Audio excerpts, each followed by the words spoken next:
Hello, sisters and brothers. This is Eddie Marcus, spokesman and advocate of basic human rights for all people. I want to speak tonight on a subject matter that's getting a lot of public attention.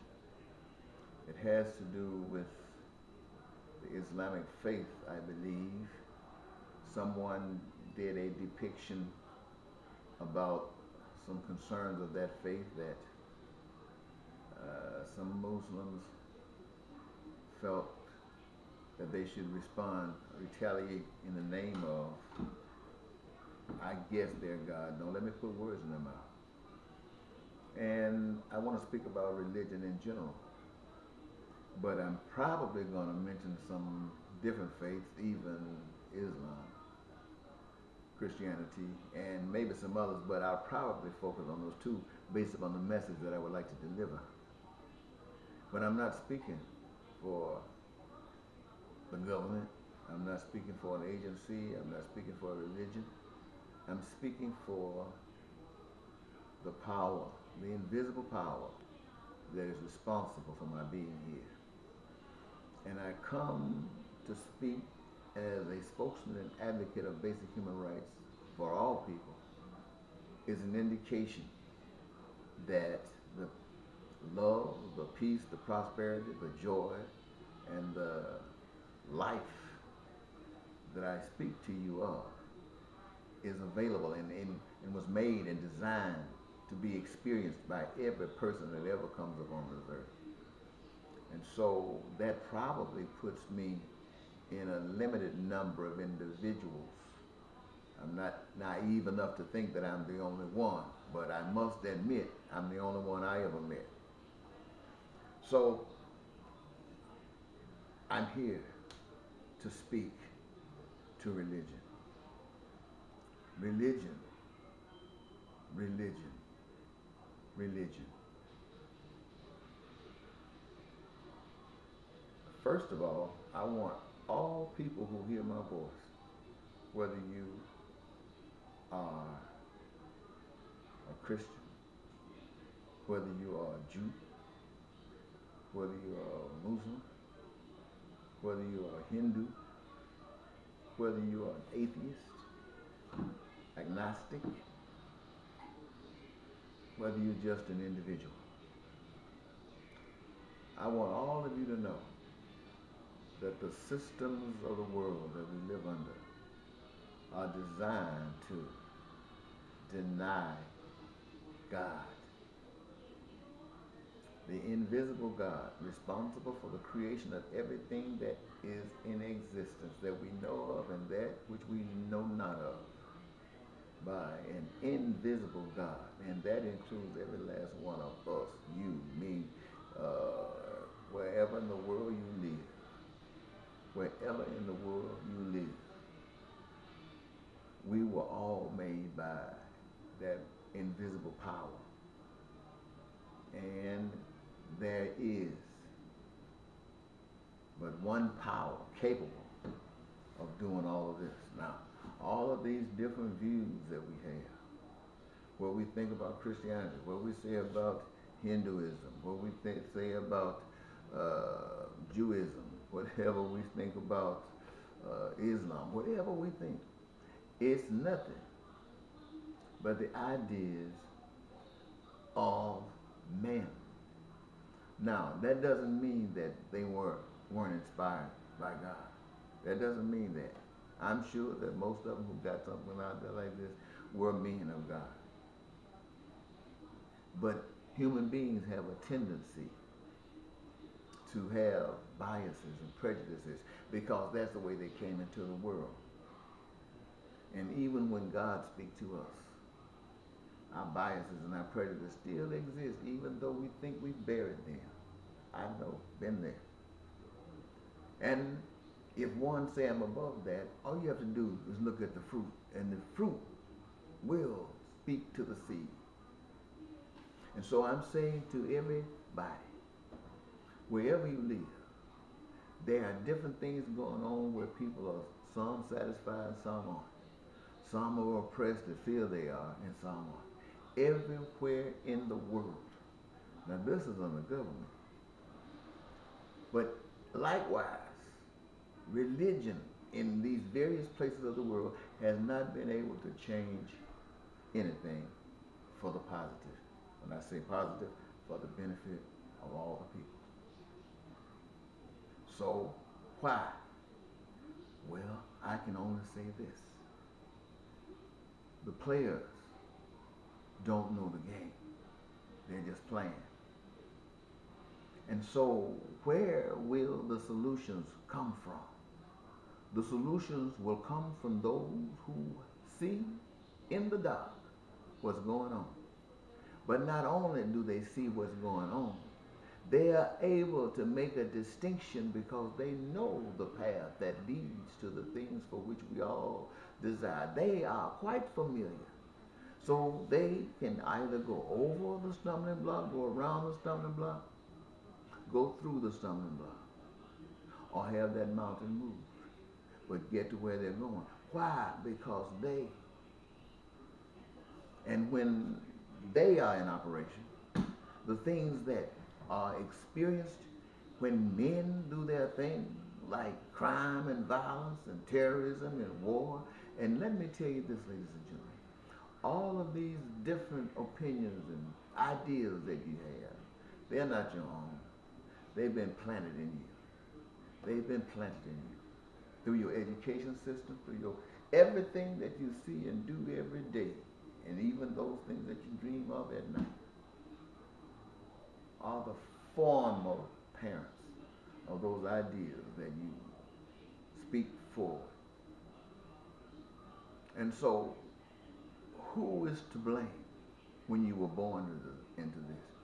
You who are experiencing all these things must know that it is the result of the way people presently and people before us have responded to life. The message that I come to bring is that since everything belongs to that unseen power, and no one can claim anything on the earth because they brought nothing with them when they came and they take nothing away when they leave. So there's no doubt about if somebody owns anything. But the secret is, how do you make this thing work so there can be peace? Well, the secret is only secret because the heart is not pure enough to see it.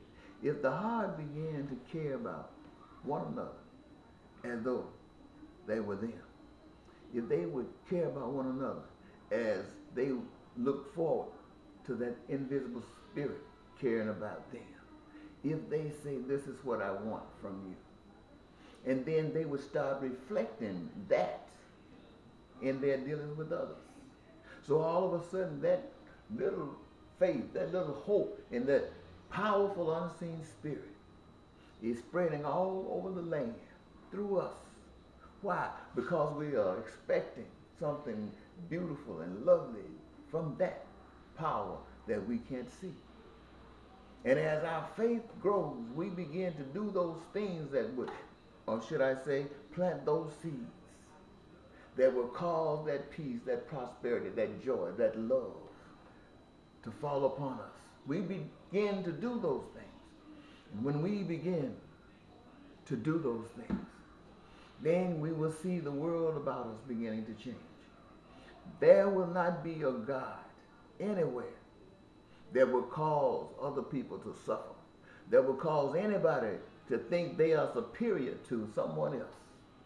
There will never, ever have to be a God that would send somebody to kill another brother, another sister, another family member, when the God has the power to do all its killing when the power wants killing done. And no one can question the maker, the potter. No one. And so I say to you today, rather than focus on trying to kill somebody because they said something bad, and I have no intention of saying anything bad, because I don't care what happens in Islam. I don't care how righteous they are or how damnable they are. So is every other religion. I must say Christianity because I don't want to make you mad. I'm thinking Christianity as well. I'm thinking Judaism. I'm thinking about every faith that's out here. And that is not to frighten you.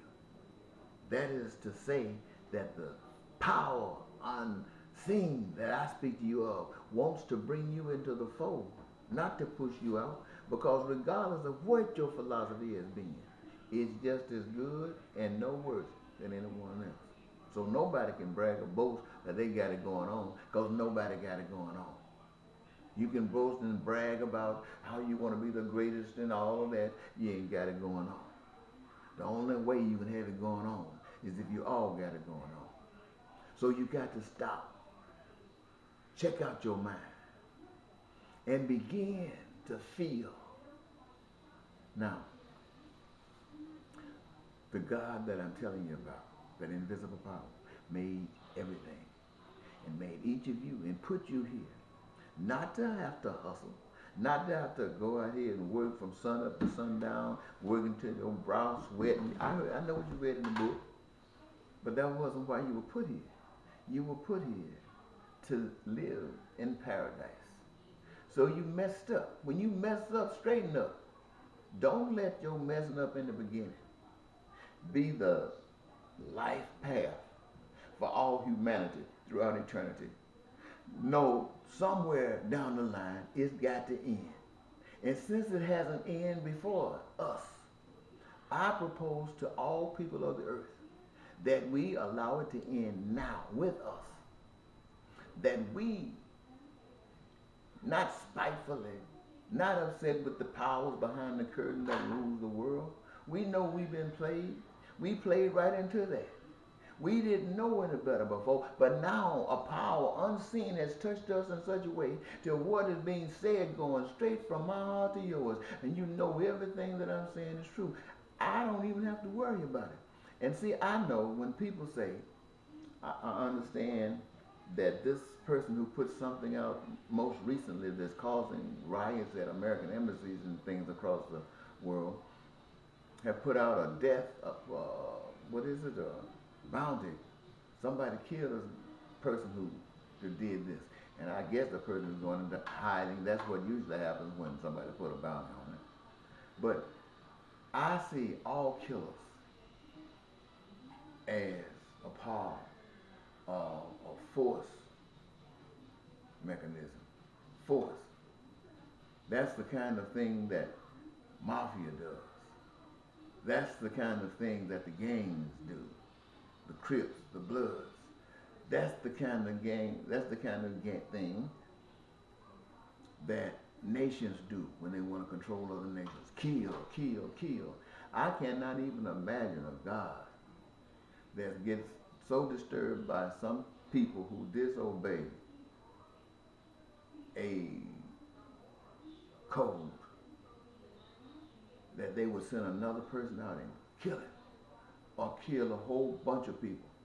Now, I realize that there are people all over the world in various places who believe that. And they have a right to believe that because that's what they have been taught. Now, in order for them to stop believing that, they have got to be taught. And when I say taught, not just forced on them, but in a loving kind of way. And here's that loving kind of way. It has been shown that when something is said that they don't like, they want you dead. Now, the God that I tell you about is so adamant about what you get out of the picture that he, and I say he because you understand God as being a he. I'm not saying that God is a he. I don't know anything about that. I just know that God is an invisible power. That power will allow you to teach this one who will kill you that killing is not the answer. Why? Because you will lay your life down without even fighting, allowing them to take your life. Why? Because you know what they don't know. And they will kill you. I mean, they might not, but they will kill you. But it takes that. For people who don't believe what you are saying, people who don't believe what you're talking about, They will never believe you just talking, bro. You got to take it. Take it. Let them blow your head. Let them blow your head off. But don't you blow their heads off. Because killing people represents a God that is not of love. Now, if somebody don't like what I said, I'm sorry. I did not mean to offend you. All I'm trying to do is reach out to all of the people of the world and say, all of you want the same thing. You want peace, you want prosperity, you want joy, you want life, you want houses so you can live, you want clothing and food, you want to be educated, you want to have the health care protection that you require, you want to be able to be employed in a career, something that you love doing, something that you really love doing, something that you don't even want to miss a day from doing. And every last one of you want that. And if you use that, because it's already been given to you, if you use it, you will be able to create, just by the inclusion of all of the population, being blessed to do the things that brings them the greatest joy. Will be creating flying cars and boats and stuff going on up to Mars or anything, because you will be set free to let the glory of the God, the power that is you, flourish. So the system that we live in, controlled by money, controlled by people who looking after profit, they didn't mean any harm, nor do they mean any harm. They just don't know any better. And what I'm talking to you about is foreign to them as it is to you. And it's hard for you to perceive of it, and it's much harder for them because they got the golden parachutes. But yet and still, the truth is the truth. And the truth sets you free. And there's nothing like freedom. So I want to thank you so very much for giving me this your time. I don't know if I've said anything to offend you. If I have, I apologize. I hope I have said something that's uplifting, to know that even though you're going to continue with these strifeful things, I want you to know that there is a God of love. And I recommend that God of love any day over a God of war, a God of crime and violence, a God of murder and killing, a God of sanctions and all that junk. Ooh, no. I could never serve a God like that. Bye-bye.